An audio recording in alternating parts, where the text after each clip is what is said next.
Hello everyone. My name is ALKRTY. Today I will give you a short presentation on. It's not really short presentation, but it's going to be a little bit longer than longer than usual. So uh, today our presentation is going to be about the topic of the on topic of atrocity crime, as this is our main heading. So under that heading, we're going to talk about the responsibility to protect.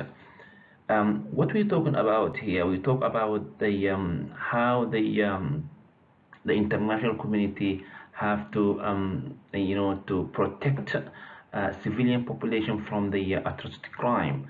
Atrocity crime, as you know, is including the genocide, crime against humanity, war crime, and ethnic cleansing, as we've been talking about in the previous video.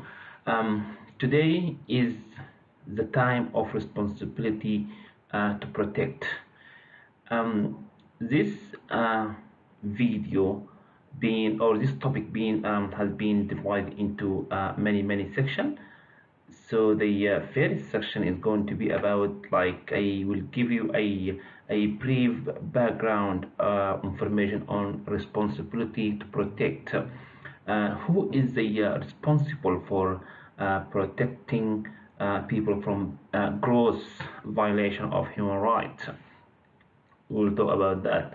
Then we'll move to emergence of the concept debating the right to humanitarian intervention, 1990s. So, for example, here, if there is an emergency situation somewhere, there is some discussion happening within the international community whether the international community have right to intervene if there is any humanitarian crisis, somewhere around the world. Then we'll move to the from humanitarian intervention to responsibility to protect, 2001, and there is report following that subject, that section. It's going to be followed by the report of the high level panel on threat, challenge and change, 2004. We're still, going through the section of this topic about the, as I said earlier, atrocity crimes, the responsibility to protect. So in 2005, there is a report of the Secretary General in larger freedom. The same year, 2005, there is the summit has been held by the United Nations World Summit. We'll be talking about that, following by the in practice. In practice mean what the international community have done to intervene to protect the civilian population from the atrocity crimes. We have some example, but not really a good example. It doesn't make sense to me, because the action of the international community wasn't enough. It wasn't good enough to protect or to save life. So we have some example. The first example is going to be Libya, 2011, Cote d'Ivoire, 2011, South Sudan, 2011, Yemen, 2011, Syria, 2012, Central African Republic, 2013. After that, we'll talk about the report report in 2009. Report of the Secretary General implementing the responsibility to protect, 2009, and that followed by the early warning assessment and responsibility to protect, 2010, and in 2011 there is the discussion or debate on term of the role of regional and sub-regional arrangement, 2011. The following section is about the responsibility to protect, timely and decisive response, which mean have ability to make a decision immediately, 2012. State Responsibility and Prevention, 2013, the H.ALKRTY General Special Advice. And the last section is going to be about resource. I have placed some links if somebody interested in terms of the responsibility to protect. You can go to this website and you can get more information about the topic. Okay, let's start with our first section, which is about the background information on responsibility to protect and who is responsible for protecting people from gross violation of human rights. Emergence of the concept debating the right to humanitarian intervention 1990s, and that following the tragedies, tragedies in Rwanda 1994 and Balkan in the 1990s. The international community began to a serious debate how to react effectively when a citizen human rights are grossly and systematically violated. The question at the heart of the matter was where the state have unconditioned sovereignty over their affair, or whether the international community has the right to intervene in a country for humanitarian purpose. So the main issue basically is about the state sovereignty. If the state have absolute sovereignty to in terms of the internal affairs, or there is some lines when the state pass that line, the international community has to protect, has to act in term of protecting civilian population from the atrocity crimes. Okay, and who is responsible for protecting people from gross violation of human rights? In his Millennium Report of the 2000, the Secretary General Kofi Annan, recalling the failure of the Security Council to act in a decisive manner in Rwanda and the former Yugoslavia, put forward a challenge to member states. If humanitarian intervention is indeed an unacceptable assault on sovereignty, how should we respond to Rwanda, the Serbian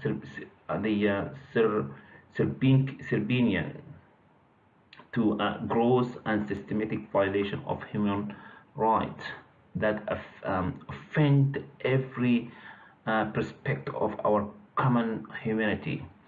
So when something like that happens, such as a atrocity crime or genocide, ethnic cleansing, or crime against humanity, that affect every human being around the world. It's not just the business of people that being victimized. No, it's international responsibility. Therefore, the response has to be globally. So from humanitarian intervention to the responsibility to protect 2001, the expression responsibility to protect was first presented in the report of the International Commission on Intervention and State Sovereignty, ICISS, set up by the Canadian government in December 2001. The commission had been formed in response to Kofi Annan's question of when the international community must intervene for humanitarian purpose. Its report, The Responsibility to Protect, found that sovereignty not only gave states the right to control its affairs, is also confirmed on the state primary responsibility for protecting the people with its border.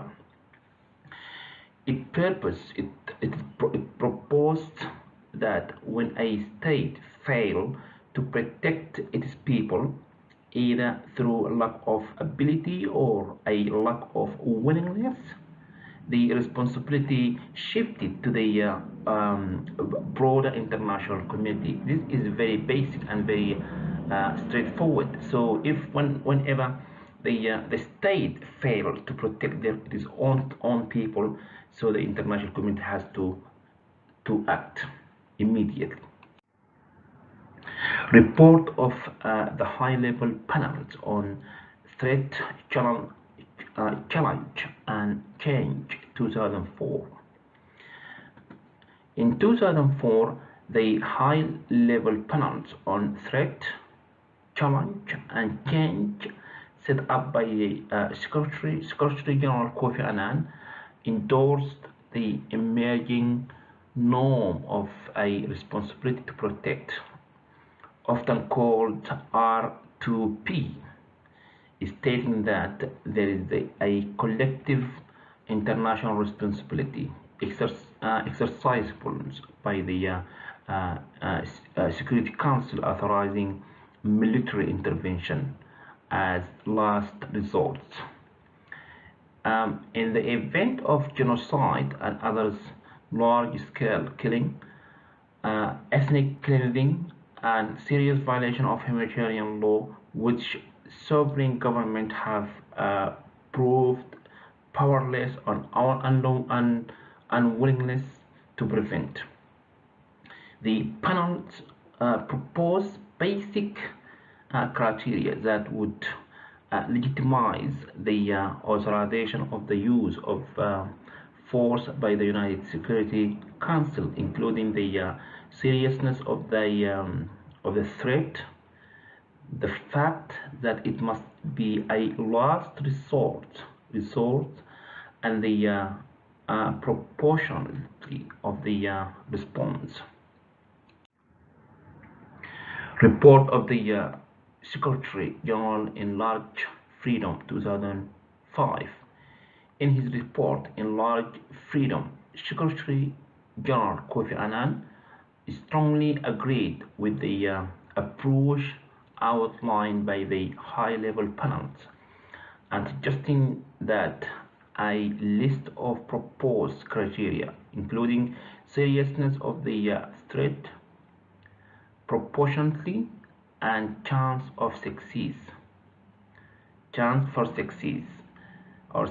they be applied for the authorization of the use of force in general.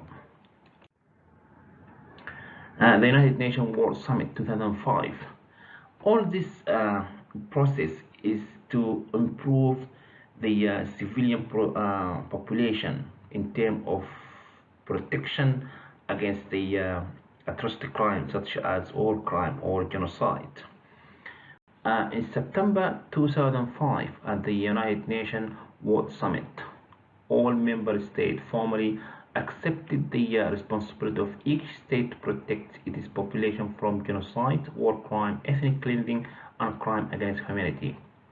At the summit, world leaders also agreed that when any state fails to meet that responsibility, all states, the international community, are responsible for helping to protect people threatened with such crimes. Should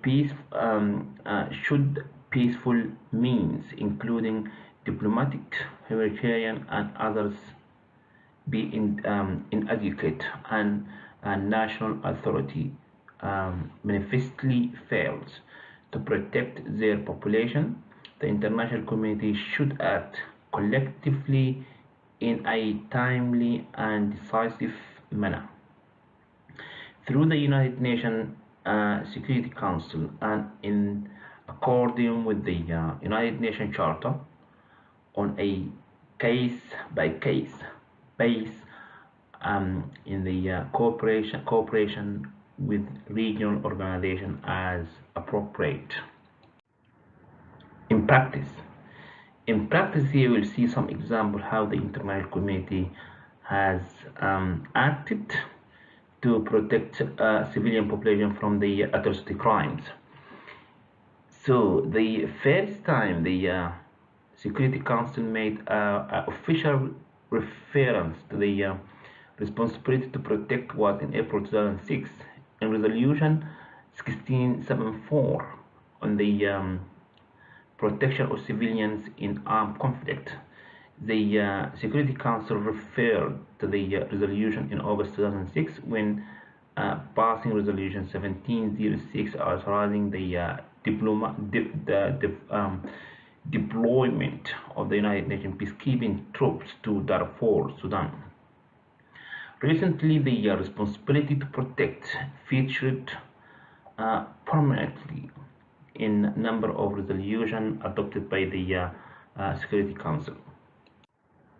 Okay, the first example we have is the first example should be West Sudan, Darfur, and the second example should be in Libya, 2011. Following the widespread and systematic attack against the civilian population by the regime in the Libya Arab Jamahiri, short Libya, the United Nations Security Council on the 26th of February 2011 unanimously adopted, all the members have agreed and adopted Resolution 1970, making explicit reference to the responsibility to protect, deploring what it called the gross and systematic violation of human rights in strife-torn Libya. The Security Council demanded an end to the violence, recalling the Libyan Authority responsibility to protect its population and impose a series of international sanctions. The Council also decided to refer the situation to the International Criminal Court. But the conflict or the internal armed conflict is still going on in Libya, and there is many civilian population are suffering from the as a result of the instability in Libya since 2011. In Resolution 1973 adopted on 17th of March 2011, the Security Council demanded an immediate ceasefire in Libya, including an end to ongoing attack against civilians, which it said might constitute a crime against humanity. The Council authorized member states to take all necessary measures to protect civilians under threat of attack in the country, while excluding a foreign occupation force of any form on any part of Libya territory. A few days later, acting on the resolution, NATO planes started striking at Gaddafi force, and that was really a serious and big mistake have been made by NATO. Gaddafi has gone and the chaotic has started and never finished, never end until now. Okay, this another example here is in Africa, Côte d'Ivoire or Côte d'Ivoire or Ivory Coast. This is the country in Africa. 2011. In response to the escalating post-election violence against the population of Ivory Coast in late 2010 and early 2011, the United Nations Security Council on the 30th of March 2011. So the members has agreed or adopted Resolution 1975, condemning the gross human rights violation committed by support of the both ex-presidents Gabgo and the President Ouattara. The resolution cited the primary responsibility of each state to protect civilians, called for the immediate transfer of power to President Ouattara. The victors in the election and reaffirmed that the United Nations operation in every cost could use all necessary means to protect life and property in an effort to protect the people of Ivory Coast from further atrocity. On April 4th, 2011 began a military operation and President Gbagbo's hold on power ended on the April 11, 2011. When he was arrested by President Ouattara force. In November 2011, President Gbagbo was transferred to the International Criminal Court to face charges of crimes against humanity as an indirect cooperator of murder, rape, persecution, and other inhuman acts. In 26th of July 2012, the Council adopted a resolution 26-2 renewing the mandate of the United Nations resolution until the 31 of July 2013. So the good thing that the conflict in every course has ended very quickly, and which is great. So hopefully something like that won't happen again. In practice, other example here we have South Sudan 2011.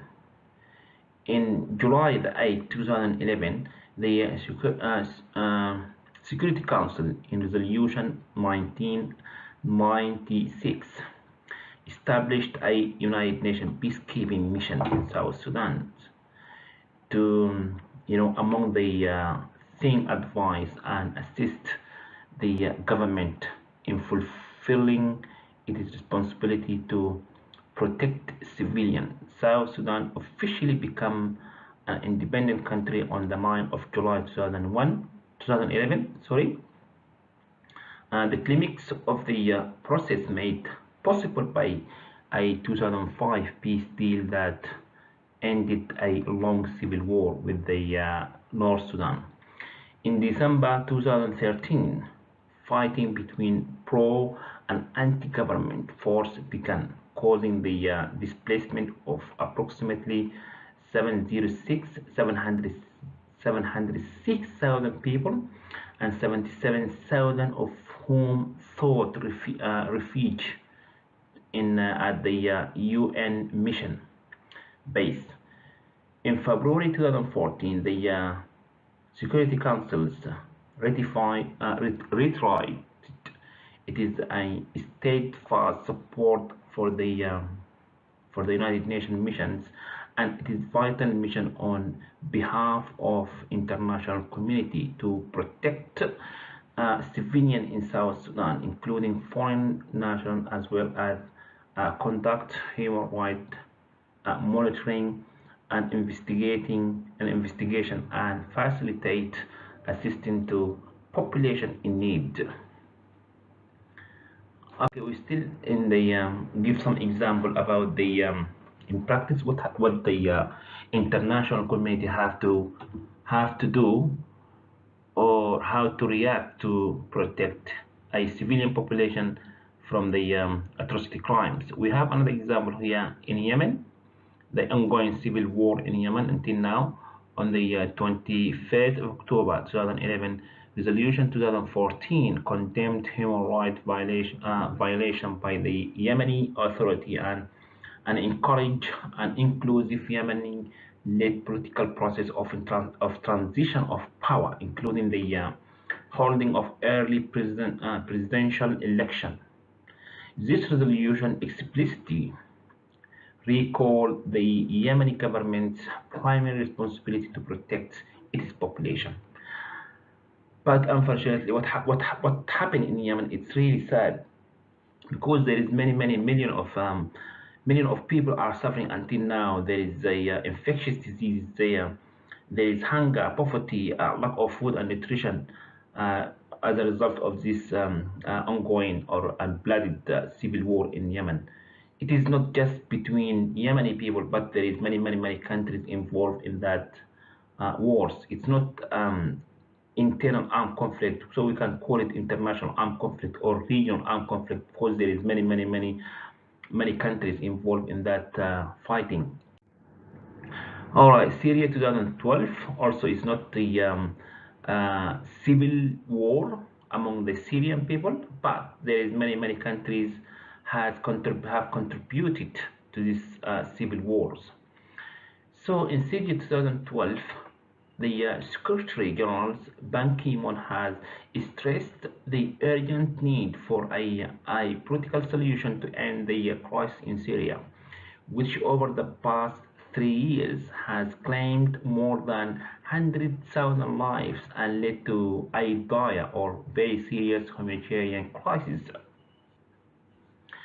He has called on the regional and international community, in particular the Security Council, to find unity and lend full support to the effort of the joint special representative of the United Nations and the League of Arab States. Al-Akhda Ibrahimi is the person that he is responsible, or he being pointed to find solution of the Syrian crisis, to help the Syrian people reach political resolution to the conflict. But both, excuse me, both the General Assembly and the Human Rights Council have strongly condemned the continued widespread and systematic human rights violation in Syria, and demanded that the government immediately cease all violence and protected its peoples. The High Commissioner for Human Rights recommended referring the situation in Syria to the International Criminal Court, and urged the Security Council to assume its responsibility to protect the population of Syria. The government of Syria is manifestly failing to protect its population. The Secretary General's Special Advisor on the Prevention of Genocide, Adam Dings, said in a statement in December 2012, we are right now in 2018. He said then, by then he said, the international community must act on the commitment made by the all head of state and government at the 2005 World Summit to protect population from genocide, war crime, ethnic cleansing, and crime against humanity, including their incitement. This is what Mr. Adams said back in 12. Sorry. Okay, we have another example here. Is in Africa. Africa too is in this country in Central African Republic, 2013. The conflict in the Central African Republic (CAR) erupted when the Silka, this is group of people or rebels, launched attack in December 2012, and has taken on increasingly sectarian overtones, as mainly Christian militias have taken the up arms. On December 2013, in resolution 2121, the Security Council emphasized the primary responsibility of Central African Authority to protect the population, as well as to ensure the security and unity in its territory, and stressed their obligation to ensure respect for international humanitarian law and human rights law and refugee law.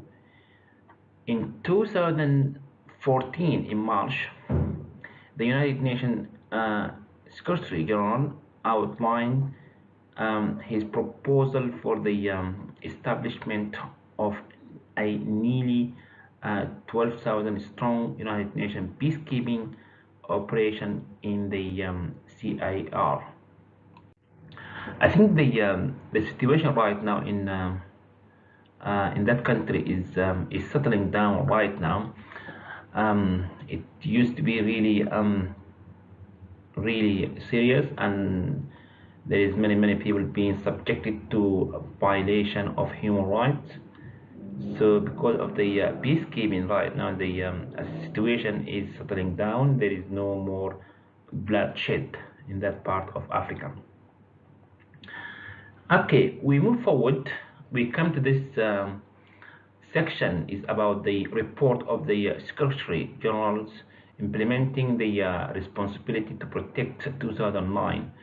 So I think since Rwanda 1994 up to now, the international community have improving a little bit to protect poor population from the atrocity crimes. So based on the outcome document of the 2005 World Summit, a 2009 report by the Secretary General outlined a strategy around three pillars of the responsibility to protect. The first one is the state carries the primary response, so the state or the countries around the world has responsibility for protection or protecting the population from the genocide, war crime against humanity, and ethnic cleansing and their incitement. After that, if the state failed to protect its own population, unwilling or unwanted to protect, so the international community has to step in, has a responsibility to encourage and assist the state in fulfilling this responsibility. The third one is the international community has a responsibility to use appropriate diplomatic, humanitarian, and other means to protect population from these crimes. If a state is manifestly failing to protect its population, the international community must be prepared to take a collective action to protect population in accordance with the United Nations Charter. It's very clear and very straightforward. Okay, this section here tells us about the early warning assessment and the responsibility to protect 2010.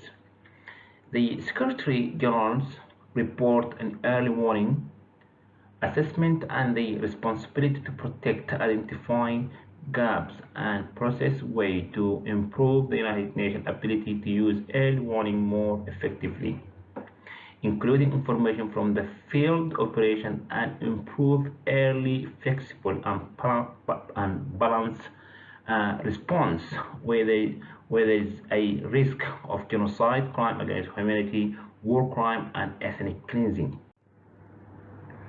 Okay, what the role of the regional and sub-regional arrangement 2011? For example, we have regional and sub-regional organization. For example, Gulf state countries or Arab leagues, African unions, and so on. So they have, and there is other many organizations, sub-regional organizations have responsibility. And the report here says the Secretary General emphasized the need for global regional cooperation to help implement the responsibility to protect. The report identifies gaps and proposed way for the United Nations to strengthening this cooperation and draw information from regions and sub-regional arguments to identify signs of danger and undertake or support timely and effectively preventive action at the sub-region, regional or global levels, while emphasizing that the responsibility to protect is universal and each region must move forward. The report acknowledges that each region will uh, uh, operation, operationalize or operating, come from the act of operate or act principle at its own pace and its own way. The responsibility to protect timely and decisive response 2012. The Secretary General's Force reported on the responsibility to protect uh, presented in September 2012 examined the idea of timely and decisive response. When a state fails to protect its people, including the range of tools and partner available, and the close connection between prevention and response. Okay, the state responsibility and prevention 2013. The Secretary General fifth report on the responsibility to protect, published in August 2013, focused on prevention. The report aimed to provide analysis and strategies that can help states to fulfill their responsibility to protect population from genocide or crime against humanity and ethnic cleansing. The Secretary General's special advice. So all this step just to protect people from the atrocity crimes. In 2004, the United Nations Secretary General appointed the first special advisor on the prevention of genocide. That followed by the Francis Den. So first one was June.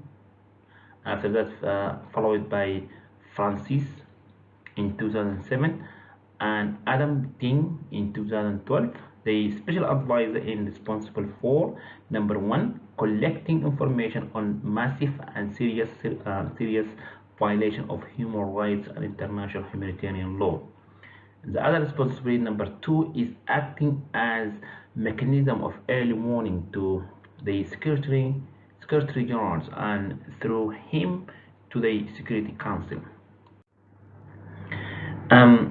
So the Secretary General Special Advisor making a recommendation to the Security Council, and through the Secretary Generals on action to prevent or halt genocide, and liaising with the United Nations system on activities for prevention of genocide. In 2008, the Secretary General appointed Edwards as his special advisor on responsibility to protect. Mr. Edwards or Luke was succeeded in June 2013 by Miss Jennifer Walsh. The special advisor is responsible for the further development and refinement of the concept as well as for the continuation of the political dialogue with the member state and other stakeholders on further a step toward implementation. The Secretary General Special Advisor, the Joint Office on Genocide Prevention and on the responsibility to protect, is tasked with perceiving and enhancing existing arrangement, including for capacity building and for the gathering and analysis of information from the field, while adding value on its own in terms of new arrangement for advocacy, cross sectoral assessment, common policy, and cumulative learning on how to anticipate it, prevent, and respond to crises related to the responsibility to protect. Okay, we come to the end of this topic, but I want to summarize what just I have said. So the international community have responsibility to protect population from the atrocity crimes, but this responsibility has to so around the world, every the community have roles to play in terms of protecting the civilian population. First, the state has the state around the world have a crucial responsibility to protect its own people from these atrocity crimes. If the state has failed unwillingly or unwantedly to protect its own people, the international community has to step in to encourage and support the state to fulfill their responsibility in terms of protection of civilian population. If the state completely failed, the international community or the Security Council has to step in and take all the measures need to protect that, including diplomatic and the humanitarian assistance, or even they can use the force to protect the population from the atrocity crime. So it's very basic. So even the international organization and regional and sub-regional organization, the civil organization, and the individuals, all these people play a crucial role to protect population from the atrocity crime. So we come to the end here. The last slides here about the resources. So I have placed some links in terms of the atrocity crimes responsibility to protect. So for these people who are interested to get more information about this topic, I thank you so much for your listening, and I will be talking to you sometime very soon. Take care. Bye for now.